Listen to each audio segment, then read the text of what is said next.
యెషయా గ్రంథం 55వ అధ్యాయం 6వ వచనం. యెహోవా మీకు దొరుకు కాలమందు ఆయన వెతకుడి, ఆయన సమీపములో ఉండగా ఆయనను వేడుకొనుడి. యెహోవా దొరుకు కాలం, ఆయన సమీపంగా ఉన్న కాలం. యెహోవా దొరుకు కాలమందు ఆయనను వెతకాలి అని, సమీపంగా ఉన్నప్పుడు వేడుకోవాలని వాక్యం చెప్తుంది. ఇందులో మనం నేర్చుకోవాల్సిన పాఠాలు ఎన్నో ఉన్నాయి. యెహోవా దొరుకు కాలము అంటే దొరకని కాలం కూడా ఉంది. ఆయన సమీపంగా ఉన్న కాలం అంటే దూరంగా ఉండే కాలం కూడా ఉంది. నేను ఈ వాక్యము మీకు అర్థమవడానికి పరిశుద్ధ గ్రంథంలో కొన్ని శ్రేష్టమైన జీవితాలు మీ ముందు ఉంచినప్పుడు అర్థం చేసుకోవడానికి అవకాశం కలుగుతుంది. యెహోవా దొరుకు కాలం, మనమంట ఆయన్ని వెతకాలి. ఒక సమయం రాబోతుంది, అది ఆయన దొరకని కాలం. అప్పుడు నీవు వెతికినా ఏ ప్రయోజనం లేదన్నదే కదా దీని అర్థం. ఆలోచించండి. దొరుకు కాలమందు వెతికిన ఒక వ్యక్తి మీకు జ్ఞాపకం వస్తున్నాడా? కుడివైపున ఉన్న దొంగ, వేలాడదీయబడిన ఆ ఇద్దరు నేరస్తులలో ఆయన ఒకడిగా, అక్రమకారుల్లో క్రీస్తు ప్రభువారు ఒకడిగా ఎంచబడ్డాడు. కానీ ఆ కుడివైపున ఉన్న దొంగ యేసు క్రీస్తును చూసి, ఆయన ప్రార్థన చూసి, ఆయన ముఖ పర్చస్సును చూసి వాడి జీవితం అద్భుతంగా మారడం మనం చూడగలుగుతాం. తండ్రి, వీరేమి చేయుచున్నారో వీరెరుగరు గనక వీరిని క్షమించండి. ఆయన హింసిస్తున్న వారి కొరకు, దూషిస్తున్న వారి కొరకు, ఆయన గాయపరుస్తున్న వారి కొరకు, ప్రభు శత్రువులే కదా వాళ్ళు, ప్రార్థన చేస్తున్నాడు. తండ్రి, వీరేమి చేయుచున్నారో వీరెరుగరు గనక వీరిని క్షమించండి. ఇదంతా విన్నప్పుడు ఆ కుడివైపున ఉన్న దొంగకు అర్థమైంది. తండ్రి అని పిలుస్తున్నాడు, క్షమించమంటున్నాడు. అంతే, వాడి నేత్రాలు తెరవబడ్డాయి. ఈయన రక్షకుడు అని, యేసు అని, ఈయనకొక రాజ్యం ఉన్నదని, ఈయన దేవుడు అని, దైవ కుమారుడని గుర్తించి అంటున్నాడు, యేసు నీ రాజ్యముతో వచ్చినప్పుడు నన్ను జ్ఞాపకం చేసుకో. ఆ కుడివైపున ఉన్న దొంగతో అంటున్నాడు, ఆడు దూషిస్తున్నాడు. మొట్టమొదటి దూషించారు ఇద్దరు, కానీ ఆ తర్వాత ఇతడు రక్షకుడికి అంగీకరించాడు. కానీ ఎడమవైపున వాడిని వాడు అంటున్నాడు, నీవు యేసు కదా, రక్షకుడు కదా, నువ్వు దిగు, మమ్మల్ని కూడా దించు, ఈ బాధ ఎందుకు, నువ్వు దేవుడు అయితే అంటున్నాడు ఎడం వైపున వాడు. కుడివైపున వాడు వాడి గద్దించి, మనం అదే శిక్షా విధిలో ఉన్నాం, మనకిది న్యాయమే, కానీ నే తప్పితము చేయలేదు, నువ్వు దేవునికి భయపడవా, దేవుడిగా గుర్తించి అంటున్నాడు, యేసు నీ రాజ్యముతో వచ్చినప్పుడు నన్ను జ్ఞాపకం చేసుకో. గమనించండి, దేవుడు ఇద్దరికి సమాన దూరంలో ఉన్నాడు. ఒకడేమో సమీపంగా, ఇద్దరు సమీపంగా ఉన్నారు.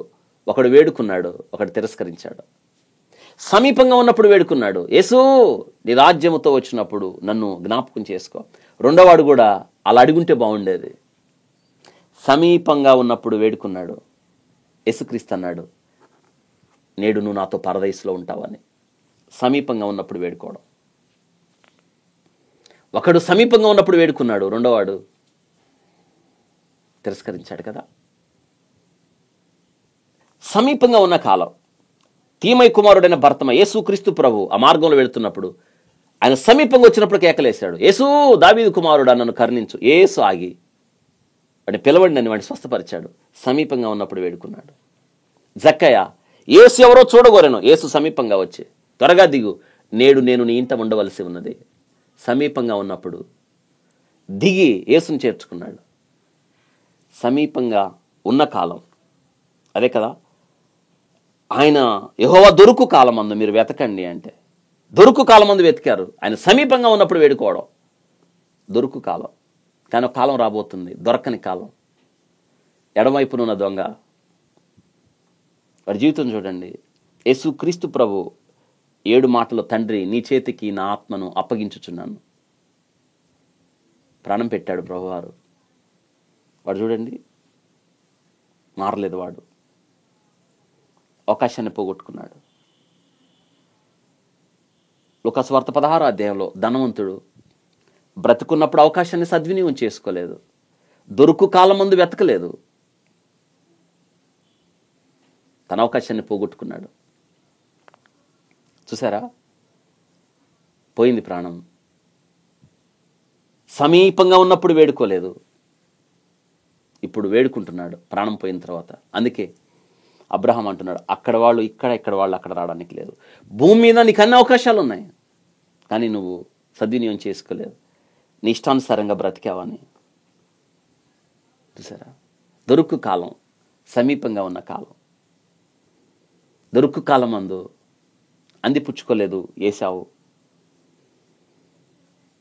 ఒక్క పూట కూటి కొరకు తన జ్యేష్ఠత్వపును హంకును హమ్మివేసిన ఏశావు వంటి భ్రష్టుడైనను వ్యభిచారి అయినను మీలో ఉండునేమో, జాగ్రత్తగా చూసుకుని ఆ తర్వాత ఆశీర్వాదం పొందగోరియు కన్నీళ్లు విడుచుచు దాని కొరకు శ్రద్ధగా వెతికినను మారు మనసు పొందని అవకాశం లేకుండా తృణీకరించబడెను. ఇది ప్రభు మీకు దొరుకు కాలం. ఆయన వెతకండి. సమీపంగా ఉన్న కాలం. ప్రభువా అంటే చాలు, ఆయన మీరు వేడుకోండి. ఇది కృపాకాలం. ఒక కాలం రాబోతుంది, ఆయన దొరకని కాలం, ఆయన సమీపంగా లేని కాలం. ఆ దినాన సంఘం ఎత్తబడుతుంది, కృపాకాలం ముగిసిపోతుంది.